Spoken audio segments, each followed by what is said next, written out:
반갑습니다. 8월 27일 목요일 큐티 스케치 시간입니다. 오늘 본문은 로마서 15장 1절부터 13절까지의 말씀입니다. 오늘 본문은 이렇게 시작합니다. 믿음이 강한 우리는 마땅히 믿음이 약한 자의 약점을 담당하고 자기를 기쁘게 하지 아니할 것이라. 우리 각 사람이 이웃을 기쁘게 하되 선을 이루고 덕을 세우도록 할지니라.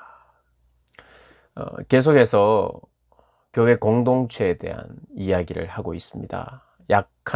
믿음이 약한 자와 믿음이 강한 자 사이에 어떤 문화나 생활의 양식에 따라서 조금 다른 부분들을 어떻게 할 것인가.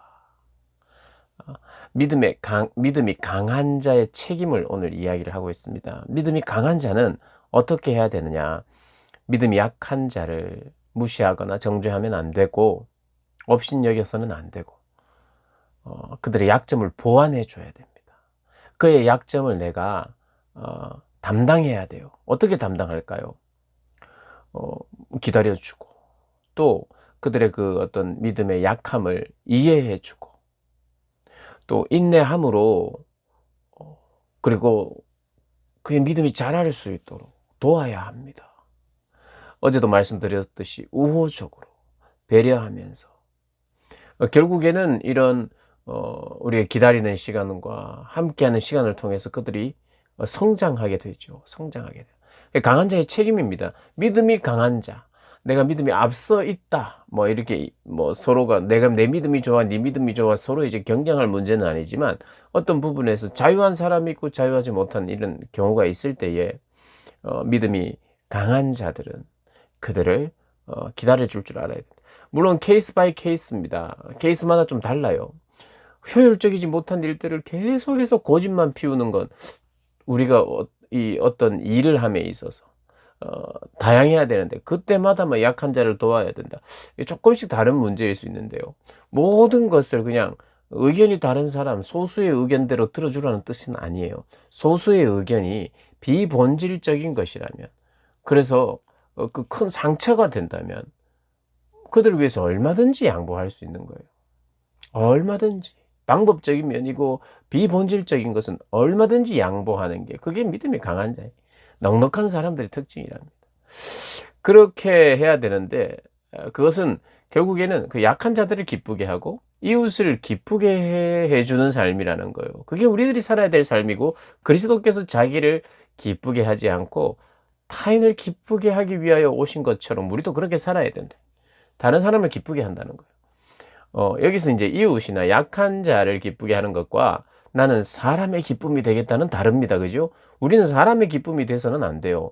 그들의 요구, 그들의 필요, 그들의 어떤 것에 의해서 세상 사람들이 요구하는 대로 내가 살면 안 돼요. 약한 자가 그것도 비본질적인 문제로 어떤 막힘이 있고 하나 되지 못할 때는 언제나 강한 자가 양보하고 배려하고 도와줘야 된다는 것이에요. 예. 우리 구분해야 됩니다. 사람을 기쁘게 하기 위하여 우리가 사는 존재는 아니에요.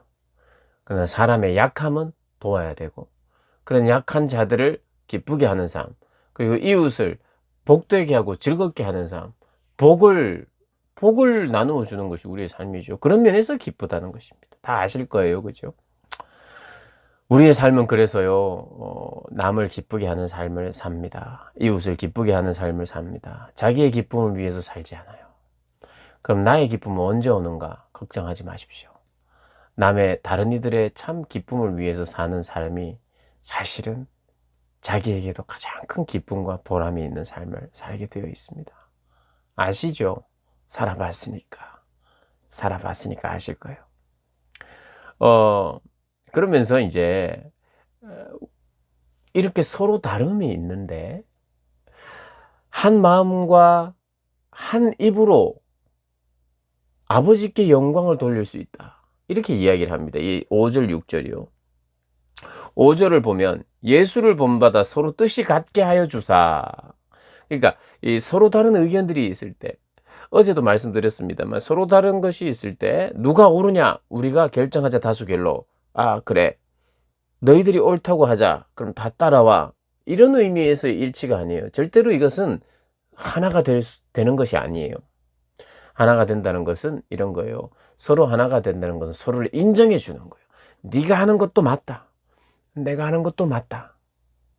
그러나 정말 이것이 서로에게 팽팽하게 맞을 때, 그래, 너도 맞고 나도 맞지만 서로 이제 이렇게 인정하는 필요가 있는데, 누가 먼저 인정하느냐는 강한 자가 먼저 인정해야 되죠.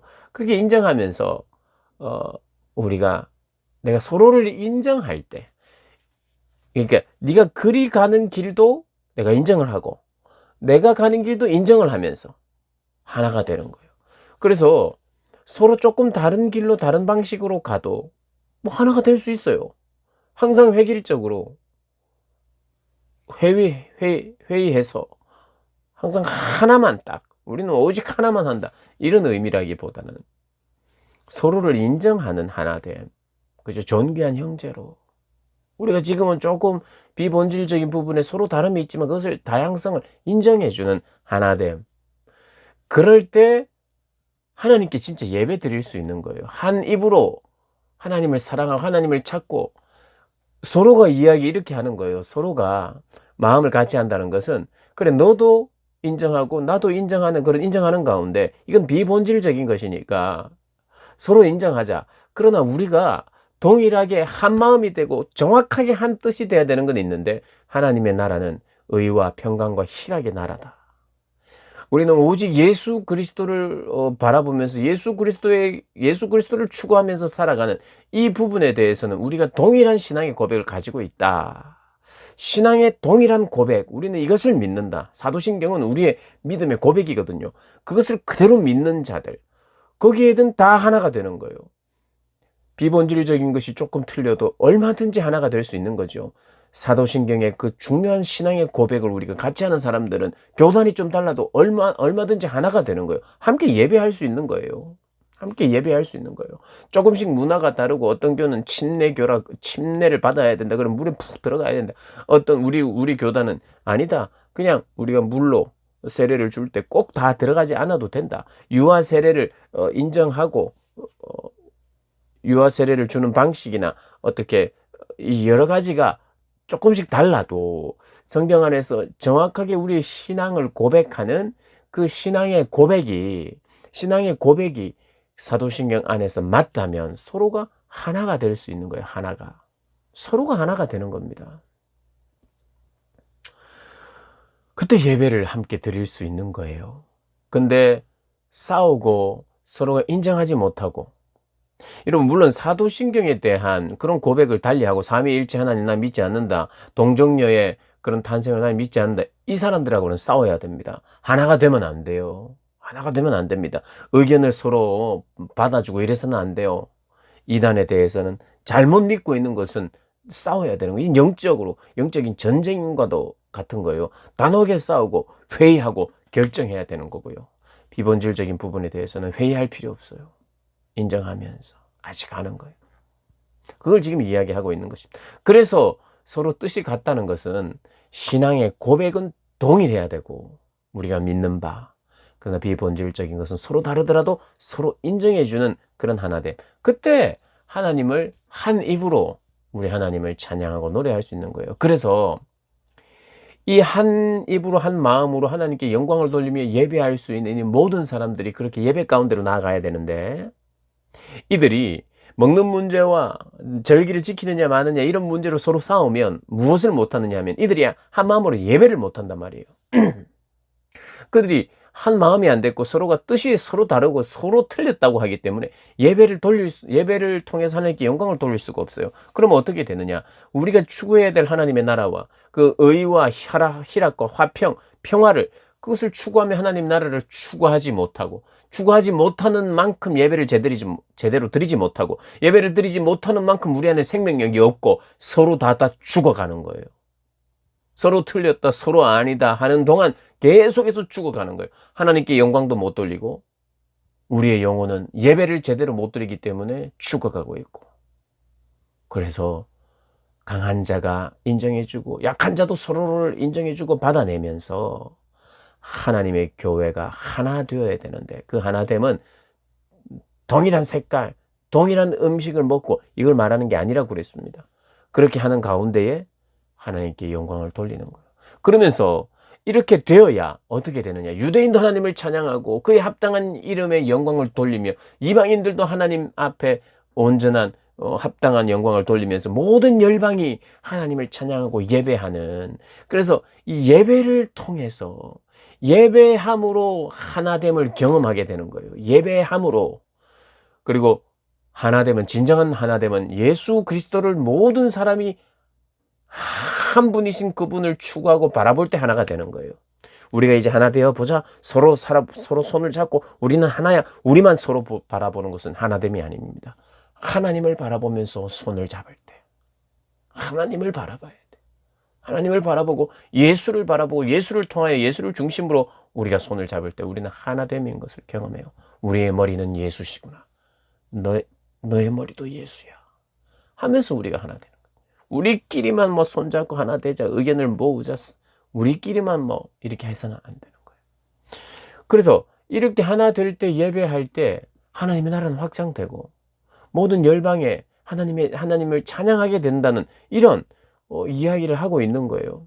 그러니 우리의 예배를 통해서 하나됨을 지키고 하나됨을 통해서 예배함으로 하나님께 영광을 돌리며 하나님의 나라를 추구하니 하나님의 나라는 확장되고 우리가 해야 할 마땅한 선교도 일어나는데, 비본질적인 부분에 에너지를 쓰고 싸우고 있으면 하나님의 뜻을 이루어 드리지 못하는, 하나님께 영광을 돌려드리지 못하는 그런 삶을 살게 되는 것입니다.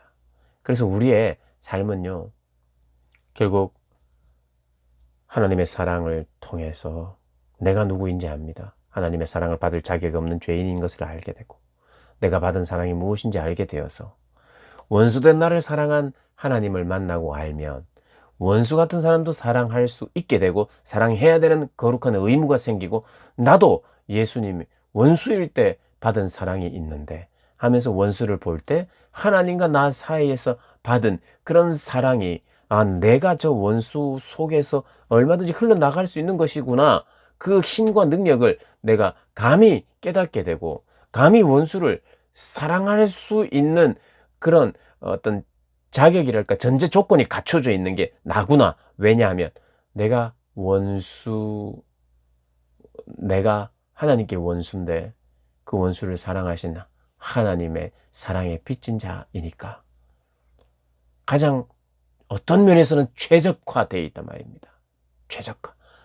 원수로서 받은 사랑이 있는 사람만 원수나 약한 자나 다른 이들을 사랑할 수 있는 거죠. 결국에는요, 우리의 삶은 주님의 사랑을 알고 깨달아서 다른 사람들을 다 받아내는 게 우리의 삶입니다. 서로를 받으래요.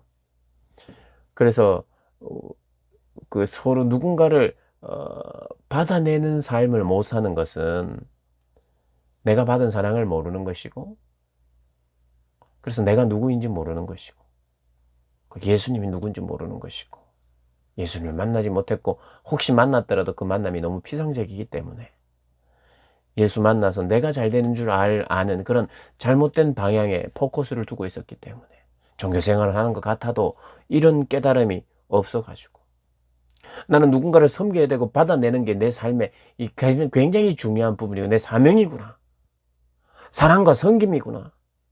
그래서 사랑과 섬김을 굉장히 중요하게 여기면서 내 변화와 성장되어가는 예수님을 닮아가고 그분의 성품을 닮아가는 것이 내 삶의 목표인 것을 아는 사람만 사실은 하나됨을 경험할 수 있어요. 하나됨. 그러니까 사실 이 섬김, 받아냄에 대한 그런 거룩한 열심이 없는 사람은 사실은 하나됨도 경험하지 못해서, 형제자매가 하나 된다는 걸 경험을 못하는 거예요. 그러니까 받아내야 될 사람들을 피하죠. 그래서 여러분, 가나안 성도라고 하잖아요. 교회 안 나가 성도. 가나안 안 나가. 그죠? 안 나가 성도. 왜냐하면 받아내야 되는 사람들이 뭐 약한 사람이 있고 희한한 사람이 있고 안 맞는 사람이 있으니까 받아내는 이거에 내가 열심을 낼 수가 없다. 나는 늘 이게 뭐 하여튼 짜증난다. 그러니까 가난한 성도들이 생기는 거예요. 안 부딪히려고 하는 거예요. 그런데 안 부딪히려고 하는 사람은 뭐 하나됨이 뭐 중요하냐, 연합이 뭐 중요하냐 이렇게 생각하는데, 진짜 연합이 돼야 하나님께 영광을 돌려드릴 수 있고 진짜 예배가 되는 거예요. 여러분 혼자 드리는 예배도 정말 중요하지만 함께 모여서 한 입으로 한 마음으로 함께 드리는 예배. 그러므로 진정한 연합과 하나됨의 교회의 신비를 경험하는 거예요. 교회의 그 신비를 경험하는 거예요. 교회의 그 생명력을 경험하고 머리 대신 주님을 함께 찬양할 때 우리가 몸이구나 하는 그 몸의 전율들, 몸의 연결됨들을 그렇게 우리가 경험하고 느끼는 겁니다. 진정한 하나됨은 그래서 내가 하나되자가 아니라 예수님을 서로가 본받으려고 그 삶의 자리에서 본받으려고 몸부림치는 동안 진정한 연합을 경험하게 되고 그것을 몸부림치는 사람만 연합이나 하나됨의 놀라움을 알게 되는 거예요. 근데 사단은 우리를 속이죠. 반대로 자꾸. 처음에는 내가 뭣도 모르고 서로 사랑하려고 하는데 사랑하려고 하니까 너무 힘들고 교회에 별 희한한 사람들이 다 있고 성격 이상자들도 다 있고 미친 이런 사람도 있고 그래가지고 예수를 믿고 시간이 지나면 지날수록 점점 멀어져 가려고 하는. 그 누가 그렇게 우리를 점점 멀리 나가도록 인도할까요? 교회의 힘과 능력과 생명력을 점점 잃게 만드는 게 누굴까요? 하나님은 아닌데요. 누굴까요? 사단이 우리를 속이는 거예요. 사단이. 그래서 여러분 함께 한다는 것, 받아낸다는 것이 어렵습니다. 어떻게 생각하면 그죠? 너무 어렵죠. 그런데 우리의 삶의 과제예요. 그래서 그리스도께서 죽어주셨어요. 그래서 그것을 그리스도의 죽으심을 깊이 깨닫고 파헤쳐 보면 내가 받은 사랑과 내가 누구인지를 알게 되며 사실은 내가 어떤 면에서는 하나님 제대로 만나면 잘할 수 있는 일이 뭐냐? 내가 경험했던 그 경험을 충분히 이해하게 되는 거죠. 원수를 사랑한 하나님을 내가 알고 원수를 사랑하게 되는 어떤 면에서는 내가 최적화된 그런 사람임을 발견하게 되면서 이것이 내가 앞으로 살아가는 삶의 사명이구나. 그것을 깨닫습니다. 사랑하는 여러분, 포기하지 마십시오. 이 사람 저 사람 더 받아내야 됩니다. 그리고 받아낼 힘을 주십니다. 그러면서 우리가 예수님 닮아가고 성장하는 거예요. 거기에 관심이 있어야 돼요. 거기에 열심을 내야 됩니다. 그래야 진짜 서로 틀린 것 같고 아닌 것 같아도 진짜 하나됨, 성경이 말하는 하나됨과 연합을 경험할 수 있는 유일한 사람들은 바로 그 사람입니다. 누구요? 사랑함으로 섬김에 나의 변화와 성장에 열심을 내는 사람. 그 사람만 진정한 그리스도께서 말하시는 하나됨과 연합을 경험하게 됩니다. 그 경험을 하면서 이 땅을 살아가시는 모든 분들 되시기를 주님의 이름으로 축복합니다.